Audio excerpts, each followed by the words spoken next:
네, 어젯밤 법원이 대장동 의혹 또 세부적으로는 50억 클럽 로비 의혹에 연루된 곽상도 전 의원에 대한 구속영장을 기각했죠. 네, 고발 사주 의혹의 핵심 인물로 꼽히는 손준성 검사에 대한 두 번째 영장 심사도 진행되고 있는데요. 승재현 한국형사법무정책연구원 연구위원 모시고 이 두 가지 의혹 수사 상황 좀 더 자세히 짚어보겠습니다. 어서 오십시오. 네, 안녕하십니까? 네, 어서 오십시오. 자, 아들 퇴직금 50억 의혹으로 이제 국회의원직에서도 물러났는데요. 곽상도 전 의원 구속영장이 어젯밤 기각이 됐는데 법원의 그 기각 사유를 봤을 때 구속의 상당성에 대한 소명이 부족하다 이렇게 얘기를 했거든요. 사실 저도 어제 이제 이 영장이 어떻게 될지 저녁에 궁금해서 계속 좀 이렇게 지켜보고 있었는데 영장 마지막에 영장 전담 판사가 이런 이야기를 합니다.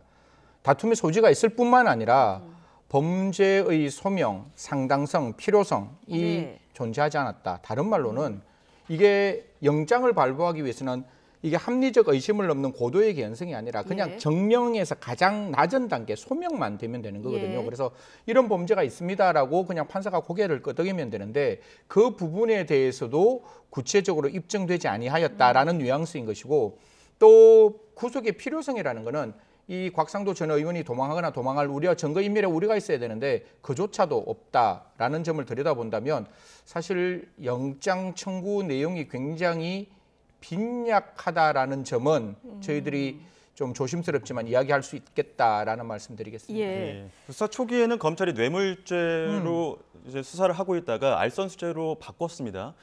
혹시 심사 과정에서 실제 알선이 있었는지, 뭐 50억 원의 대가성이 있는지 이런 부분이 입증이 되지 않았다는 부분이겠죠? 사실 이게 뇌물이라 그러면 직무 관련성과 대가성을 이걸 입증해야 되는 거고 알선수뢰라는 건 이건 특정 경제 가중처벌 등에 관한 법률이기 때문에 아주 쉬운 거예요. 누구한테 부탁을 받고 부탁받은 내용을 다른 사람에게 이렇게 알려주면 되는 건데 그럼 지금 저 언론에 나오는 건 김만배가 지금 곽상도 전 의원에게 뭔가 부탁을 했고 이 부탁하는 내용을 곽상도 전 의원이 하나 그 은행 측 지주에 이야기를 했다라는 거면 그냥 팩트는 두 개 딱 가지고 오면 되는 거예요.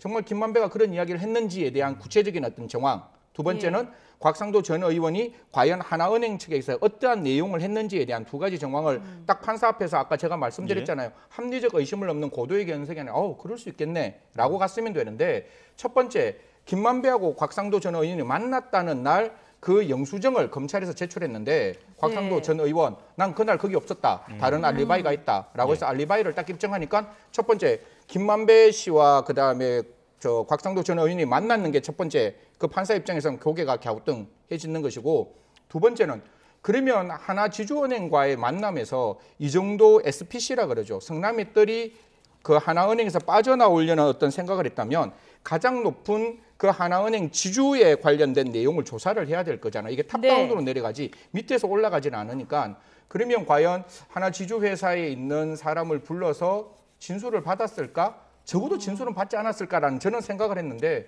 어제 내용 보면 뭐 관계 직원들 그리고 여기에 조금 약간 같이 이게 도르고 싶었던 또 다른 건설사가 있습니다. 그 A라는 건설사와 약간의 문제가 있었는데 A라는 건설사에 있는 사람들도 그냥 뭐 서면 아니면 불러서 물었지 그 지주회사의 담당자 최고 결정권자는 서면으로 받았는지 아니면 불렀는지가 이게 비공개로 다 진행되는 부분이라서 그 부분이 명확하게 있었으면 이야기했을 거 아니에요. 곽상도 전 의원 나한테 이런 얘기했다. 그래서 우리는 빠져나갈 수가 없었다.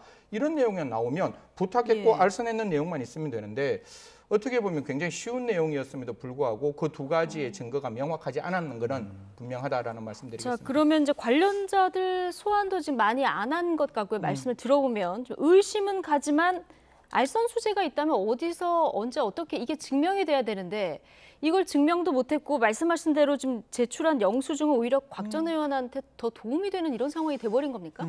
사실 이게 영장을 청구할 때 수사를 하는 검찰의 입장에서는 굉장히 두 가지를 고민을 해요. 이걸 어디까지 밝혀서 혹시 영장이 나오면 괜찮은데 영장이 기각됐을 때 수사의 내밀한 부분을 피의자에게 알릴 수 있는 과정.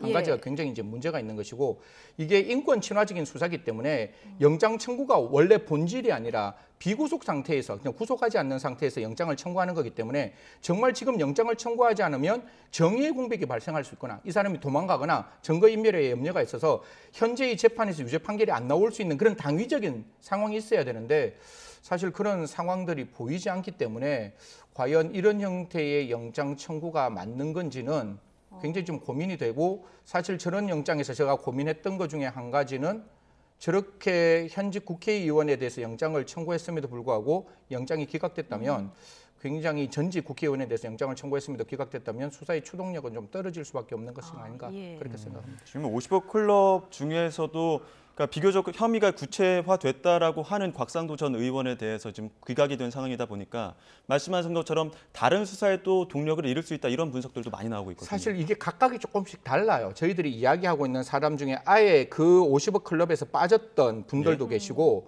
또 50억 클럽에 들어왔지만 아직 혐의가 구체적으로 드러나지 않는 두 사람, 지금 이제 언론에 나왔으니까 그 두 분을 말씀드리면 박영수하고 흔히들 말해서 권순일 예. 대법관이 있는데, 그 부분에 대해서도 이제 어떠한 죄명을 가지고 저희들이 따져야 될 거잖아요. 예. 우리가 법적으로 비난, 그러니까 도덕적 윤리적 비난하는 거와 법적으로 책임지는 건 완전히 다른 거거든요. 예. 그럼 분명히 그 박영수 특검과 권순일 전 대법관은 분명히 비난받아야 되는 부분은 맞는데, 도대체 이 사람들이 어떤 죄명으로 어떻게 기소를 할 수 있을까? 이 부분에 대해서는 조금 더 검찰이 수사를 진행해야 될 것이고, 사실 증거 없는 상황, 그리고 불구속 재판이 원칙임에도 불구하고 그것을 무리하게 기소를 하면 그 기소에 대한 분명히 후폭풍이 일으킬 수 있다, 이런 말씀드리겠습니다.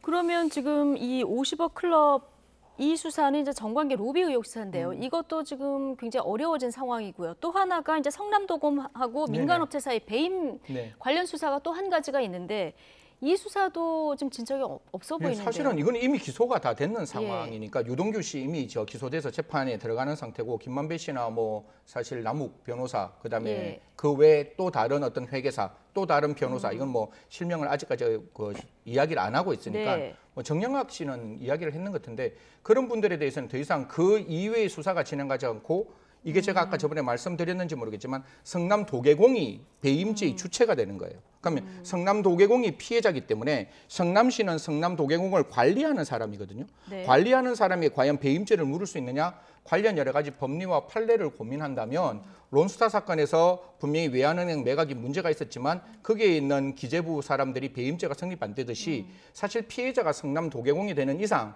사실 예. 윗선에 대한 수사를 하기는 쉽지는 않을 것이다라는 말씀드리겠습니다. 예. 예. 자, 이런 가운데 오늘 오전에 그 고발 사주 의혹 핵심물이죠. 네네. 손준성 검사 지금 영장 실질 심사가 진행되고 있는데 두 번째 영장 청구입니다. 그렇죠. 뭐 수사가 어느 정도 진전이 됐다고 봐야 됩니까? 이 부분도 이제 흔히 말해서 모든 게 다 깜깜이, 그러니까 우리 피의 사실 공표가 안 되기 때문에 알려지지 않는 수사다 보니까 굉장히 좀 이렇게 조심스러운 부분인데요. 이게 사실 영장을 청구를 하면 피의자 측 변호인에게는 범죄 사실이 이렇게 넘어가요. 예. 그러면 피해자 측 변호인이 어제 기자분들한테 말씀하신 내용을 좀 종합적으로 말을 하면, 첫 번째, 원래는 제일 처음에 영장은 어떤 특정 윗선이 손준성 검사에게 무엇을 시켰다 이렇게 나오는데, 특정 윗선은 빠졌는 것 같아요. 그냥 이것도 성남도계공이 피해자이듯이 그냥 손준성 자체가 어떤 문제가 있는 사람으로 특정이 되어 있는 것이고, 그럼 지금 공수처 수사 상황으로 봤을 때 지금 가장 윗선이 손준성이 되는 거죠. 되는 겁니까? 지금 예. 물론 그 뒤에 이제 뭐 수사를 더해서 더 추가하는 건 논외로 네. 치더라도 지금 나와 있는 구속영장 안에는 네. 그 손준성이라는 그 지금 차장이 관계에 있는 검찰청, 대검찰청 검사와 그다음에 공직자를 통해서 예. 고발장을 작성하게 했고, 그 작성한 고발장을 김웅 의원에게 넘겼다라는 게 그 구속영장에 나와 있는 요지라고 그렇게 변호인 측은 언론에 이야기를 하는 듯합니다. 예. 처음 구속영장 신청했을 때는 작성자하고 전달자가 성명불상의 상급 검찰 간부들 이렇게 돼 있지 않았습니까? 네네네. 근데 이번에는 좀 구체화된 것 같긴 한데요. 그런데 제가 이제 이 부분을 계속 들여다보고 네. 또 주위에 있는 법조인들하고 많이 이야기를 해보는데, 이게 정말로 맞다고 할지라도 정말 특정이 돼서 손준성 차장이 관계에 있는 직원들에게 시켜서 고발장이 만들어졌다, 이게 팩트라고 치면 네. 이게 또 범죄가 되어야 되잖아요. 그럼 범죄가 되면 지금 공수처에서는 직권남용이라는 죄명으로 지금 범죄 영장 사실을 적었는데, 예. 그러면 검찰청법을 제가 아무리 들여다봐도 손준성이라는 검사가 가지고 있는 직권의 고발장을 적게끔 하는 게 검사의 직의 범위에 안 들어가요. 직의 범위가 없으니까 없는 직권을 남용할 수도 없는 부분이잖아요. 이런 부분에 예전에 대해서 이 한번 또 얘기가 된 적이 있었죠. 예. 없는 직권을 어떻게 남용하느냐. 남용이 안 되면 결국 직권 남용 예, 안 되지 않느냐라는 건데 겁니까? 사실 이 부분에 대해서는 이제 공수처가 어떻게 수사를 더 탄탄하게 했는지는 저희들이 예. 못 들여다봤으니까 그럼 과연 저 내용이 팩트라 할지라도 과연 법정에서 저걸 직권 남용으로 받아들일지는 아직은 좀 더 살펴봐야 되는 갑론을박이 존재하는 것이고 죄명이 너무 많잖아요. 예. 거기 보면 5개 정도 되나요? 예, 한 5개 정도가 되는데 여기에 이제 뭐가 들어가는 거면 판결문을 제3자에게 김웅 의원에게 줬는 게 공무상 비밀 누설이고 예. 그 비실명화시켰는 게 비실명화하지 않게 줬는 게 개인정보법 위반이고 아. 그리고 킥스를 이용했는 게 뭐 저 촉진화법이라는 게 예. 있어요. 그거 위반이고 그다음에 선거법 위반이 있는데 판결문을 제3자에게 킥스를 통해서 넘기는 게 과연 공무상 비밀 누설과 비실명 처리를 하는 게 개인정보법 위반일까? 이 부분에 대해서도 똑같이 여러 법조인들의 의견이 갈리고 있습니다. 사실 기자님들이 판사님한테 부탁해가지고 판사님 그 안에 있는 인터넷에서 판결문 하나만 저희한테 보내주세요. 그 판사님이 판결문을 기자님한테 보냈어요. 그럼 판사님이 공무상 비밀 누설일까? 이게 판결문이라 예, 판결문 다 알려지고 공개가 돼 있는 공개가 거기 때문에. 되어 있는 부분이기 때문에 사실 이 부분을 공무상 비밀 누설과 그다음에 그걸 비실명화 처리를 하려면 그게 개인정보법은 작성자가 굉장히 이렇게 그 정보 처리를 해야 되는 당사자여야 되는 거예요. 예. 근데 과연 그 판결문에 비실명 처리하는 게 당사자일까? 이런 논란들이 대법원 판례에서도 아니라고 나왔기 때문에 네. 이 부분도 영장에 담겨 있으면 제가 아까 설명드렸잖아요. 범죄가 소명되어야 되는데 네. 판사가 들여다보고 이게 정말 맞다 할지라도 정말 이게 범죄가 될 수 있을까라는 점은 조금 문제가 있고 여기서 가장 큰 문제는 손준성 그 차장이 항고 준항고라 그래가지고 지금 압수수색 영장의 절차가 위법했다라고 청구하는 날 예. 공수처가 지금 이 구속영장을 또 청구를 했는 거거든요. 그러면 준항고가 인용되면 압수수색 절차에서 나타난 모든 증거들은 사후적으로 다 증거 능력이 없어지는 거예요. 그러면 그 영장 전담 판사된 입장에서는 이런 생각을 할 수 있죠. 지금 영장에 적혀 있는 범죄 사실이 이 준항고 여부에 따라서 내가 봐서는 안 되는 위법한 내용이 들어갈 수 있다면 과연 그 부분에 대해서 판사가 영장을 발부할 때 분명히 고민할 거다라는 말씀을 드리겠습니다. 그러면 이 증거 수집 절차 적법성이 오늘 그 영장실질 심사에서 쟁점이 될 수도 있다 이렇게 보시는 저는 거군요. 만약에 손준성 측 제가 변호이면 저는 예. 이야기는 할 것 같아요. 지금 저 항고가 되어 있으니까 준항고 네. 되어 있으니까 이 절차에서 준항고가 인용되면 당해 예. 사건에 있는 증거와 범죄 사실 중에 일정 부분은 분명히 증거 능력으로 사용할 수가 없습니다라는 이야기를 할 수 있어서 이 부분을 조금 지켜봐야 되는데 구속영장을 하면 구인장이라는 걸 발부하는데 네. 데리고 와야 되니까 예. 이게 한 7일 정도밖에 안 돼요. 그래서 원래 저 손준성 측 변호인이 이거 좀 나중에 기다렸다가 영장실질심사 엽시다라고 말할 수 없는 게 7일밖에 안 되었기 때문에 지금 영장실질심사가 오늘 지금 저 개시가 됐는 거거든요. 예. 지금 오늘 하고 있는 건데 사실 이게 준항고라는 측면을 어떻게 영장실질심사를 하는 판사가